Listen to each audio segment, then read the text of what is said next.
Et donc, on va continuer à travailler sur cette version-ci. Et qu'est-ce qu'on va faire là-dessus?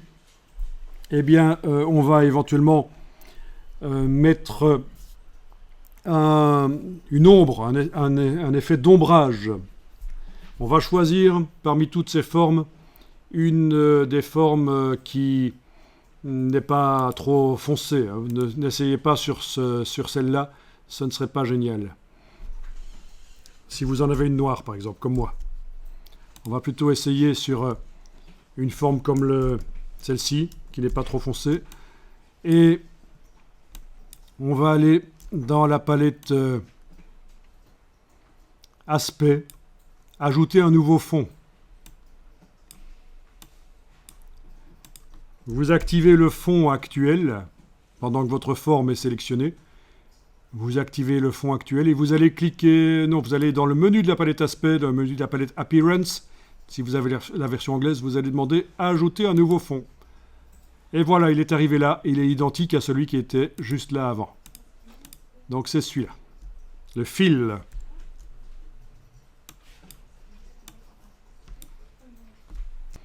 Donc la palette Aspect, c'est génial. Ça veut dire que pour chaque objet, on a une espèce de mini palette décalque où on va pouvoir gérer plusieurs contours, plusieurs fonds, la manière dont ils se mélangent entre eux, la manière dont ils sont éventuellement décalés, déplacés par rapport aux autres fonds, avec des effets spéciaux de transformation. Enfin, c'est vraiment hyper puissant.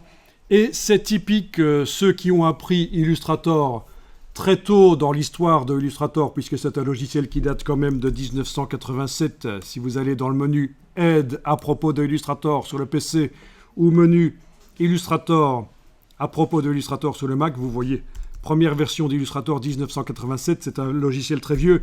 Et donc ceux qui ont étudié Illustrator il y a longtemps n'ont peut-être pas vu apparaître cette révolution incroyable qu'est la palette Aspect et tout ce qu'elle permet. C'est dommage. Il faut se mettre à jour ses connaissances quand même parce que ça permet de gagner en productivité. Donc, petit message pour vous, mettez à jour vos connaissances. Les logiciels évoluent. Alors, on va mettre ici, on va choisir pour le fond quelque chose comme un dégradé. Vous en avez dans la palette nuancier. Dans la palette nuancier, vous avez un dégradé. Certainement un dégradé. Vous l'avez ici, celui-là? Non, sans doute pas. Hein. La vignette noire, vous l'avez? Bon, ben, on va démarrer de celle-là, c'est pas plus mal. Voilà. Donc, un nouveau fond est apparu. Évidemment, on va aller le modifier. Et pour modifier ce dégradé, c'est par la palette dégradé. Menu fenêtre, dégradé de couleur.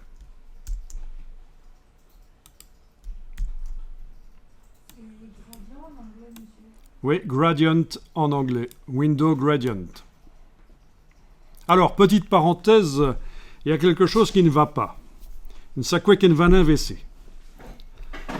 Depuis le début du cours, quand je sélectionne une forme, vous voyez les vecteurs comme ça.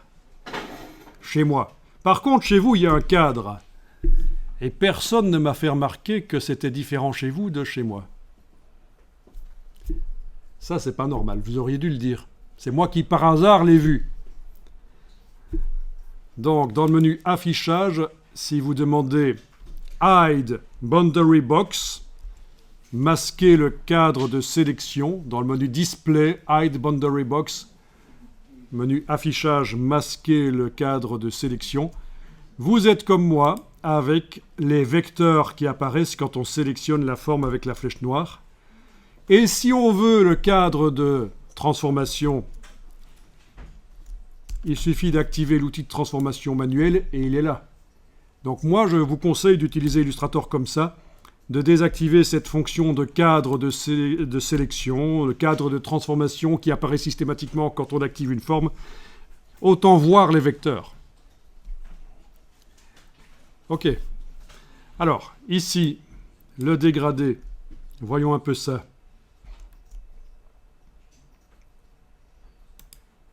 Ah oui, nous avons une couleur noire ici à 0% d'opacité. Excellent. Ici, c'est à 65%. Ici, c'est à 95%. OK. Donc, ce qu'on va faire peut-être, c'est supprimez celle qui est à 95, vous la prenez, vous la sortez. Vous mettez celle-ci ici, voilà. Celle-là peut aller là, voilà. Donc vous avez deux échantillons de noir, un à 0% d'opacité et un à 65%, pourquoi pas. Vous avez ici le petit losange de répartition. Vous voyez directement sur la forme derrière ce que ça donne. Mais vous pouvez le laisser à peu près au milieu, c'est bon. Quoique, un peu plus à droite quand même. Voilà. Et en plus, on va décider comment le dégradé arrive sur la forme avec l'outil dégradé. Donc on remarque que c'est un dégradé radial qu'on a. Le dégradé qu'on a choisi dans la palette des outils était d'office radial et un peu plus complexe que ça, je l'ai simplifié. Il suffit de tracer. Voilà. Mais alors, vous avez un annotateur de dégradé qui apparaît et qui vous bouche la vue, cette chose, voilà. On est d'accord? Vous l'avez? Vous allez pouvoir le faire disparaître, l'annotateur de dégradé, en allant dans le menu Affichage, masquer l'annotateur de dégradé de couleur. Donc, c'est menu Display, Hide, Gradient, comment? C'est ça, Display, Hide, Gradient, Annotator. Voilà. Donc comme ça, vous n'êtes pas parasité par ce truc qui peut être intéressant parfois, mais pas toujours. Et donc voilà, vous tracez le dégradé. S'il n'est pas au bon endroit, pas besoin d'annuler, vous le retracez, vous testez. Voilà. L'annotateur permettait de le déplacer de manière dynamique. Ça peut être intéressant. Mais bon, voilà. Alors, vous avez toujours ici le petit losange. C'est vrai que ça peut être intéressant de le déplacer pour que le dégradé noir transparent ne parasite pas trop la couleur réelle qui est là en dessous dans la palette aspect. La couleur réelle qui est là, voilà, le dégradé ne doit pas trop parasiter. Mais ça peut être intéressant pour donner donc un peu de volume. Un peu de volume aux formes. C'est vous qui voyez. Ok, on va enregistrer le document.